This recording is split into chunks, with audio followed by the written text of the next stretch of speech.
उत्पत्ति अध्याय 1। उत्पत्ति अध्याय 1।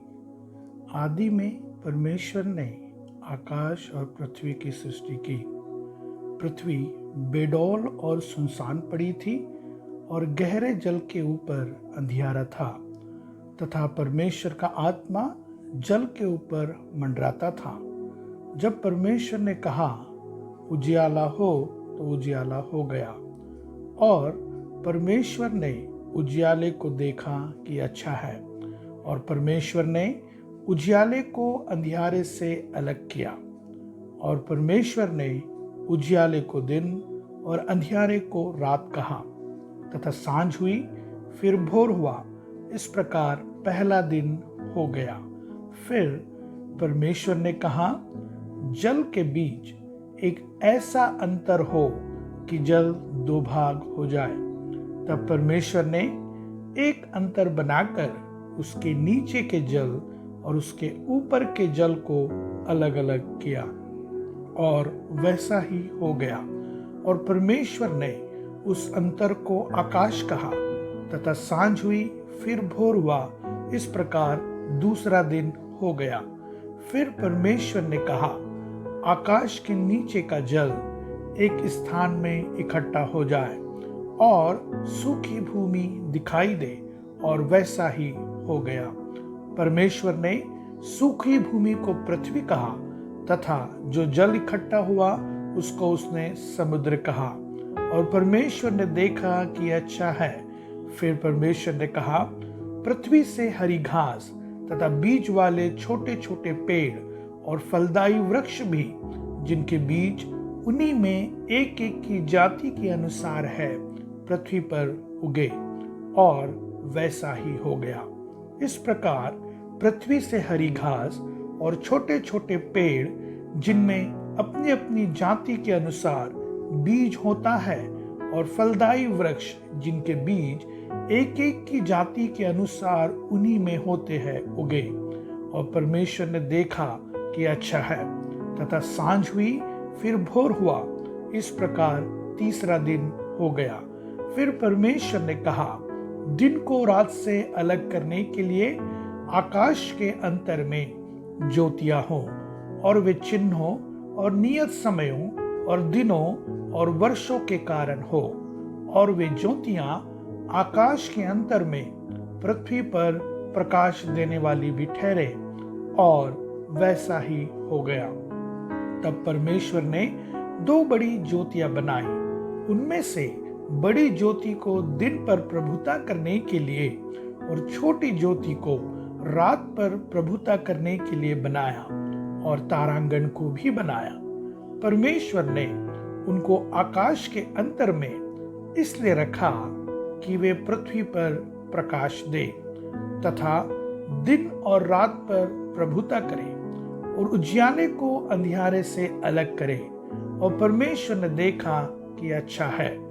तथा सांझ हुई फिर भोर हुआ।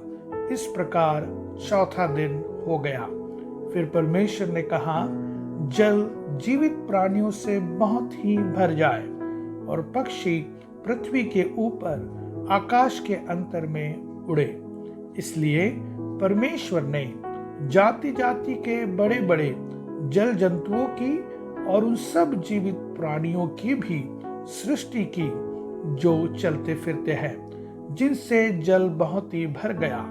और एक एक जाति के उड़ने वाले पक्षियों की भी सृष्टि की।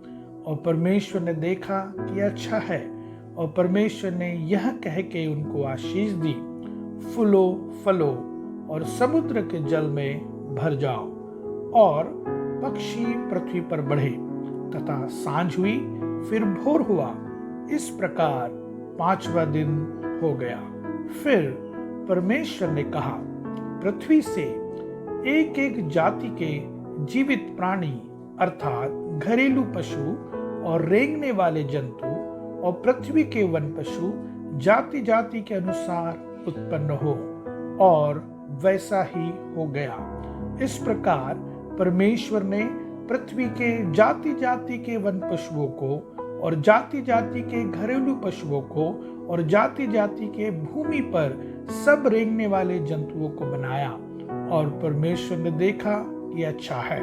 फिर परमेश्वर ने कहा, हम मनुष्य को अपने स्वरूप के अनुसार अपनी समानता में बनाएं और वे समुद्र की मछलियों और आकाश के पक्षियों और घरेलू पशुओं और सारी पृथ्वी पर और सब रेंगने वाले जंतुओं पर जो पृथ्वी पर रेंगते हैं अधिकार रखे। तब परमेश्वर ने मनुष्य को अपने स्वरूप के अनुसार उत्पन्न किया। अपने ही स्वरूप के अनुसार परमेश्वर ने उसको उत्पन्न किया। नर और नारी करके उसने मनुष्यों की सृष्टि की। और परमेश्वर ने उनको आशीष दी और उनसे कहा, फूलो फलो और पृथ्वी में भर जाओ और उसको अपने वश में कर लो और समुद्र की मछलियों तथा आकाश के पक्षियों और पृथ्वी पर रेंगने वाले सब जंतुओं पर अधिकार रखो। फिर परमेश्वर ने उनसे कहा, सुनो, जितने बीज वाले छोटे छोटे पेड़ सारी पृथ्वी के ऊपर है और जितने वृक्षों में बीज वाले फल होते हैं वे सब मैंने तुमको दिए हैं, वे तुम्हारे भोजन के लिए हैं।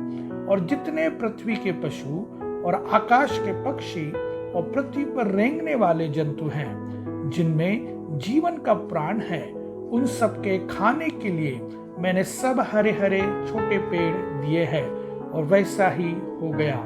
तब परमेश्वर ने जो कुछ बनाया था सबको देखा तो क्या देखा कि वह बहुत ही अच्छा है। तथा सांझ हुई, फिर भोर हुआ, इस प्रकार छठवां दिन हो गया।